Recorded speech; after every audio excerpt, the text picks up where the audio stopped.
everybody, this is Spring Washam and welcome to my YouTube channel.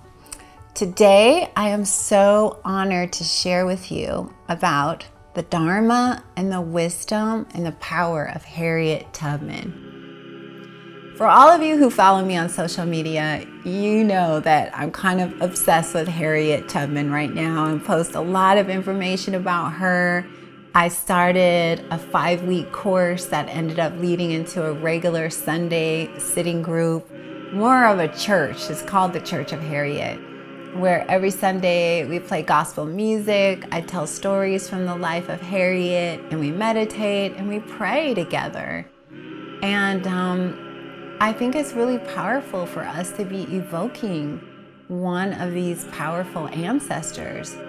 Not only Harriet Tubman, but all of the voices from the Underground Railroad, all of the freedom fighters that have lived and died.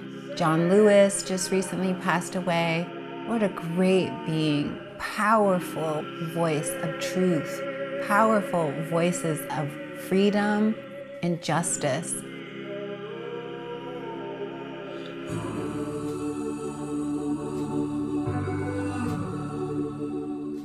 A few months ago, Harriet and I really connected, and I'm going to tell you a little bit of a magical story. I've shared this a little bit on other videos.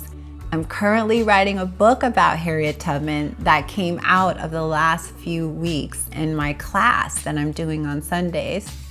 But a few months back, it was the week before George Floyd was killed. And I remember that week was just this terrible week for me. I was so hurt about all of the shootings, Breonna Taylor, George Floyd, Ahmaud Arbery.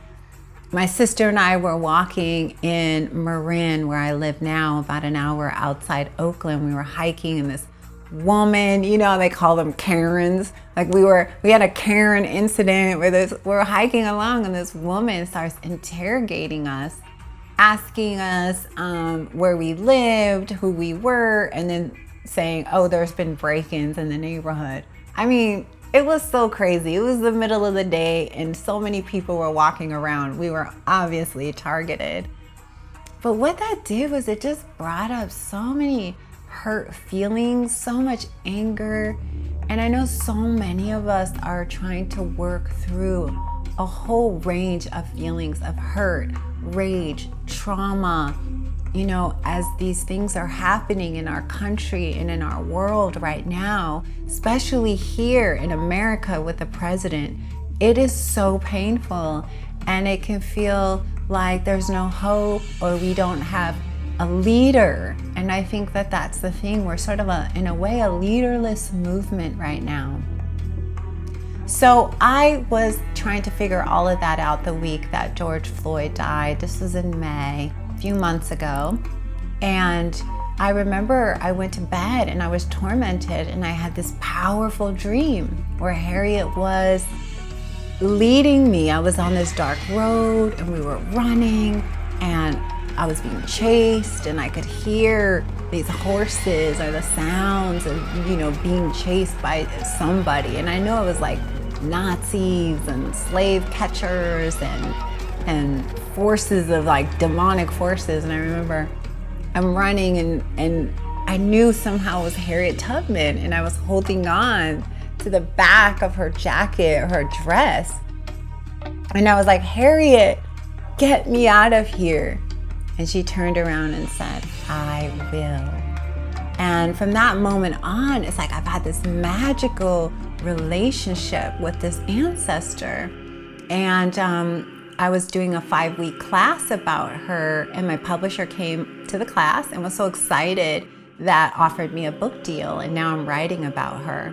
So my relationship with her and her spirit is getting stronger every day.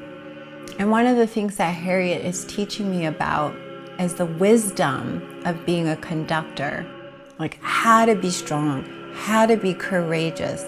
Like we're all conductors of something in our lives.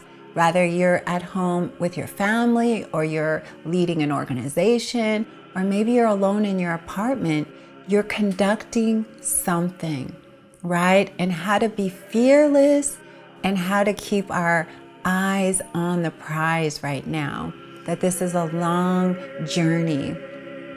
And Harriet's life was a long journey from when she was born a slave. Her name was Minty. When she left, she was born in Maryland on a plantation.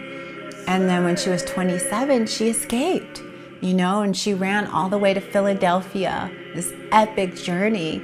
And then what was so beautiful about her life was that she goes to Philadelphia and then she's alone there and she realizes, I'm not free until my people are free. And my family, her parents, her brothers, her sisters. Harriet became a conductor on the Underground Railroad so that she could begin to do rescues for her family. And she brought all of her family out, honey. She was fierce, Even her parents in a very daring rescue. When they were older in life, she got them out, and she would travel all the way from Maryland to either Philadelphia or New York, or the 600-mile journey to Canada. So, all of these stories about all of our ancestors, about those who fought and died for truth. There's so many stories that I could tell about Harriet's life, and I will tell them. I will write them. You could trust me on that. But they're meant to inspire us right now. Inspire us to stand up. They are meant to inspire us to speak out. They are meant to inspire us to remember compassion. They are meant to inspire us to the service component, to serving all beings. Harriet's whole life was dedicated to service. She joined the war effort, was a spy in the war. She was a nurse in the army, was quite a magical nurse at that, they say. Then she joined the women's movement, and her whole life was this dedication to liberation. And I share that, and I'm learning every day by just studying the life of Harriet, writing about her, talking about her. My Sunday classes have been something that has left me so inspired, and many others that come. And I think that's what we need right now. We need leaders. We need inspiration. So this is what I'm finding. So I just wanted to share a little bit about my magical relationship with Harriet Tubman and the whole Underground Railroad crew. I'm studying about Frederick Douglass right now, William Still. These are all important people during that time. History is repeating itself right now. We are back in time, if you haven't noticed, right? We're talking about the Confederate flag. This is stuff that Harriet battled, right? We're talking about slave states, and we're pulling down monuments. I mean, it's just so fascinating how the past comes back again. And so it's because of that these leaders are needed. So our ancestors, we love them. They're by our side. The goodness of all of them, the love that they share, their passion for truth, passion for justice, it lives on through us. So if you feel inspired, you can join me on Sundays, 10 a.m. Pacific Standard Time, and I'll be there. The Dharma of Harriet and the Underground Railroad crew. I love it. So thank you for being on this video, sharing this video, liking this video, and also subscribe to my channel. Everything that I do on this channel is to try to bring more wisdom, more compassion, more love to all beings, love to this world, and to give us all strength and courage during these times. Many thanks, everyone. Deep bows, and join me for the next video.